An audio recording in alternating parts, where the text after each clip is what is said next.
Andy. Claire. So why did you come to Berlin?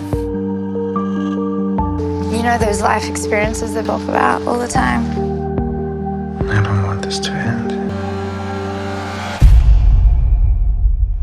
Claire, an Australian woman, thrives in Berlin seeking the life experiences she felt were unattainable back home. Aware of the glitch, she embraces the adventure, eager to pursue her passions on a different continent. Upon arrival, Claire attempts to connect with locals, her loneliness and vulnerability evident. She spends her first Berlin night on a rooftop, surrounded by new acquaintances, capturing the city's dawn in golden hour photos. The following day, she wanders the city, buys trinkets at a flea market, and continues her photographic journey. Taking a break in a bookstore, she processes a monograph on Gustav Klimt. Exiting the shop, she unexpectedly meets Andy. Their encounter is engaging.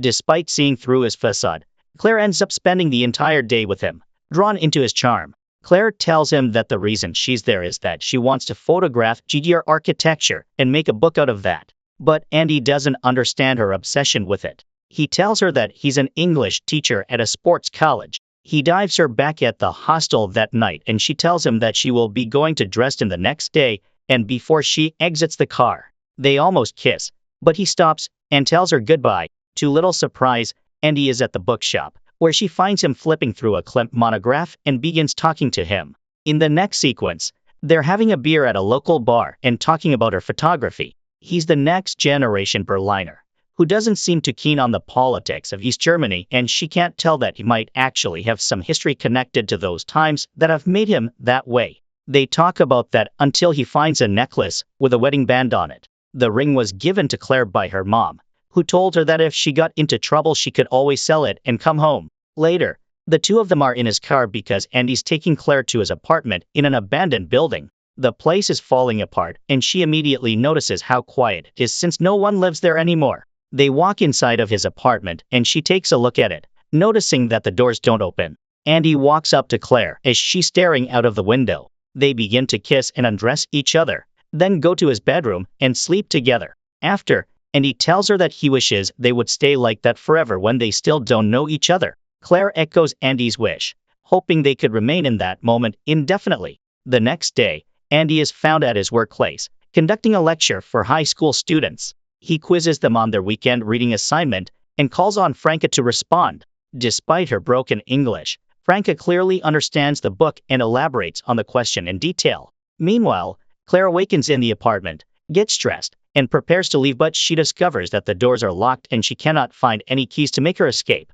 During her look around the apartment, she finds a locked room and some red nail polish in the bathroom, as well as a school photo of Andy. Claire is annoyed at being stuck in the apartment all day, unaware that this is just the beginning of her trouble. Andy leaves work and runs into Peter and Jana, who ask him to join them for a drink. He refuses the offer and tells them that he has to meet someone later because Peter insists. When Andy comes back home, he finds Claire making tea and telling him that she couldn't find the key to the place. She asks him if he even left one out for her, and Andy pretends that he just forgot to leave it on the table. They go out to a club that night and Claire still thinks he's a nice guy. They sleep together, and the next morning he leaves a key for her on the dresser. Claire gets up when he leaves the apartment and grabs some breakfast when she notices another Klimt book in his kitchen.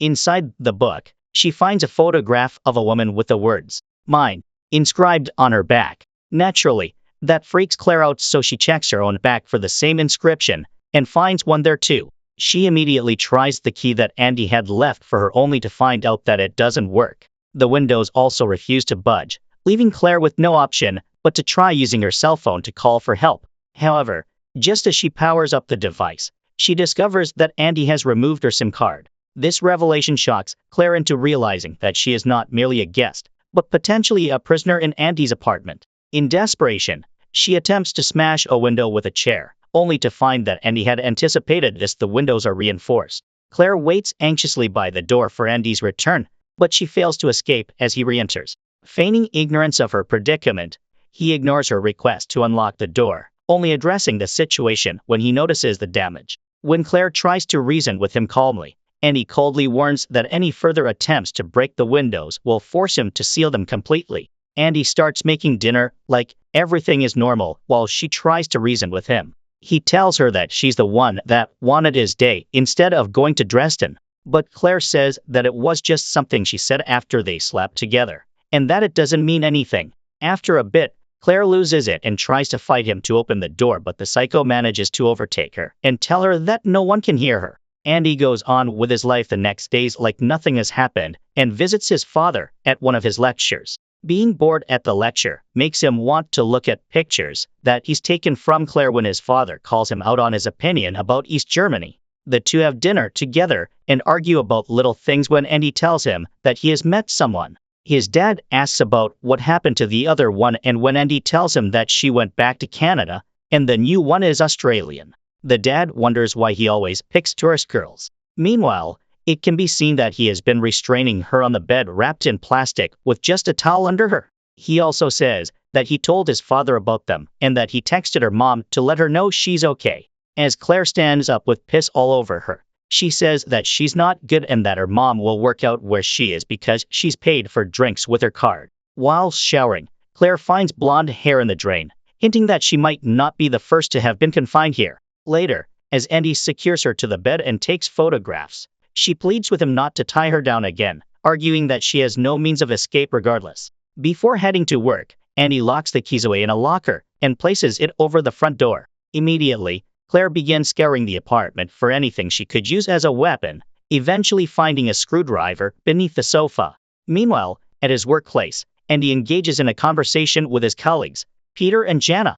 A moment of awkwardness ensues when Jana, having used his mug, apologizes and cleans it, touching his hand as she returns it, prompting Andy to react strangely and wash his arm where she touched him. When he comes back to the apartment, Claire is putting the puzzle he bought for her together. She makes him sit down and help her with it when she sees the keys in his hand. The moment Andy puts one of his hands down to place a piece on the board, Claire nails him to the table with the screwdriver. She steals the keys and manages to escape the apartment. Andy takes out the screwdriver and runs after her down the stairs, catching up to her when she gets to the door. As Claire is struggling to get out, Andy slams the door in her hand and breaks her fingers. Claire passes out from the pain, and he takes her back, leaving her on the floor as he takes care of his own wound. Sometime later, Andy goes to see his dad, and he says that his mother called to ask about him. This is when we learn that Andy has mommy issues because she deflected and left the two of them behind. One night, Claire tells him that she misses her mom, and he says that there is no point in missing something she can't have back, especially since she has him. Andy takes more photos of her and takes them into the locked room, where Claire can hear strange noises coming out. Later, while he's at work, Claire will try to pick the lock of the room, only to have the paper clip break inside, which he will surely notice. Simultaneously, Andy is at work, holding a gym class when he notices one of the students, Franca, exercising. He has a creepy moment, looking at her, and the girl notices he's watching her too. One night, while he's closing the locker after taking out the scissors from it, the passage of time can be seen on his wounded hand. Claire has been held captive for an extended period now. Andy, using scissors, trims Claire's nails and removes the bandage from her injured hand, assuring her that he would never harm her in the worst way imaginable because they are a team. Shortly thereafter, he bathes her in the shower. As she knocks, Andy covers Claire's mouth, threatening to kill Franca if Claire screams. When he notices that he can't open the room with ease, Claire gets scared that he might do something. Andy comes back to the apartment on another night and brings Claire a gift of underwear, which she has no choice but to model for him. So after a few moments of pretending, she begins behaving as she'll fight him. The dude is disappointed, so he asks her if she can't just ask normal, to which Claire poignantly replies that he's abnormal. Andy beats her up, and as Claire gets dressed, she finds nail clippings under the bed.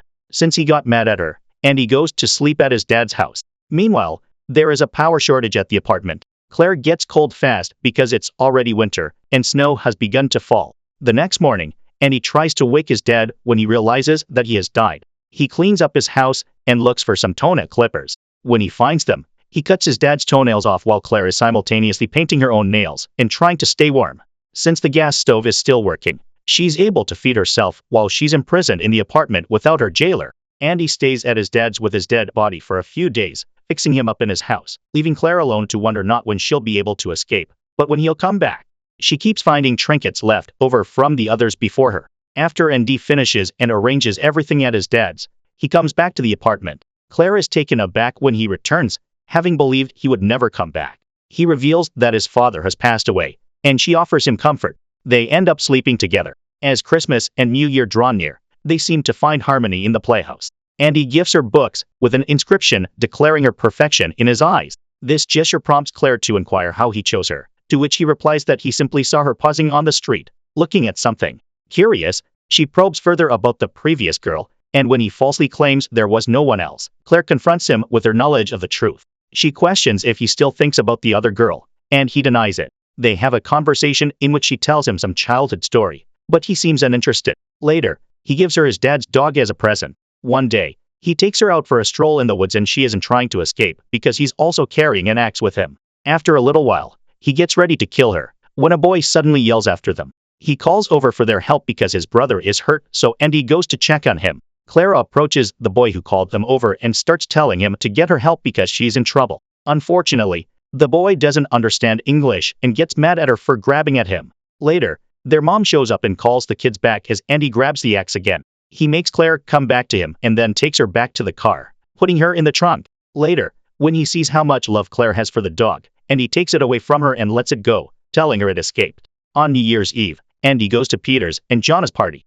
He freaks out a little when he sees how many people are there. Meanwhile, Claire finally opens the door of the locked room. There, she finds his photo album with all the pictures he took from her. Claire realizes that the weird noises he heard came from a reclining massage chair. Next to it, she finds another photo album with photos from his childhood. At the end of that album, she sees the photos from the girl he had locked in there before her. Suddenly, Claire hears fireworks outside because the new year has arrived. Andy isn't having much fun at the party, so he goes to wash the dishes in the kitchen, where he has a weird exchange with Jana. He asks her why she throws herself at him and other men, and Jana asks him to leave because she's offended and frightened. As Andy leaves the party, he sees another tourist girl outside and tries to chat her up too. She chuckles at his minor slip-up in phrasing his question, and then her friend summons her because their taxi has arrived. He drives home, eyeing other women, likely in search of his next victim. Meanwhile, Claire spots someone in the apartment across from hers and successfully catches their attention. The man rushes over to help, but as he attempts to open the door, Andy returns and strikes him on the head. After the man falls, Andy hits him again, fatally this time. He then forces Claire to assist him in cleaning up the mess and wrapping the body in plastic. Moments later, he takes the body out and stuffs it in a garbage can, pouring gasoline over it and lighting it on fire. Claire sees the fire from the apartment. In the next sequence, Andy is boarding up the windows in the apartment so she doesn't do something like that again and finishes cleaning up the place. Later, Andy is reading the local paper when he sees an article about Claire missing, so he tells her to pack all of her things up because he will be getting the apartment fumigated. Before she packs up, she sees him grading Franca's paper. She burns her hand to divert his attention, and when he goes to the bathroom to get some kind of burn cream, Claire hides the notebook under the sink, then goes to the basement and turns off all the water in the apartment. The next day, he returns the graded notebooks to his students, including Franca. When she opens hers, she finds a photo of Claire that she managed to sneak in the previous night. Franca realizes what that means and asks to go to the bathroom, taking it with her. Unfortunately, the photo falls from her notebook, and some of the other students find it. When Franca realizes that she dropped the photo, she takes her bike and goes to his apartment. Back in the classroom, the kids pass the photo around, and when it finally gets to Andy, he freaks out and drives back home as fast as he can. Andy arrives at the apartment complex and sees Franca's bike there, as well as an open window. When he enters the yard, he sees that the girls have found a way to open the box, and he quickly runs upstairs to check if Claire is still there. Andy doesn't find either of them in the apartment, but when he hears something upstairs, he follows the sounds, ready to strike. As soon as he enters the apartment on the next floor over, Claire calls him back down. Andy looks for her inside, but she hides from him, waiting for him to go in deeper inside of the apartment. At one point, while he's in his special room, she calls out to him, just so he can see her locking him inside the apartment. Claire has taken all of her documents from the box and leaves him locked inside. She goes to the other apartment to get Franca, helps her get out of a cupboard where she hid, and comforts her for not realizing it sooner. The final image of the film is of Claire driving around Berlin and feeling the wind on her skin. She was probably trapped in that apartment for a year, and now she's finally free. Make sure to subscribe and turn on notifications so you can watch more videos like this. Thanks for watching.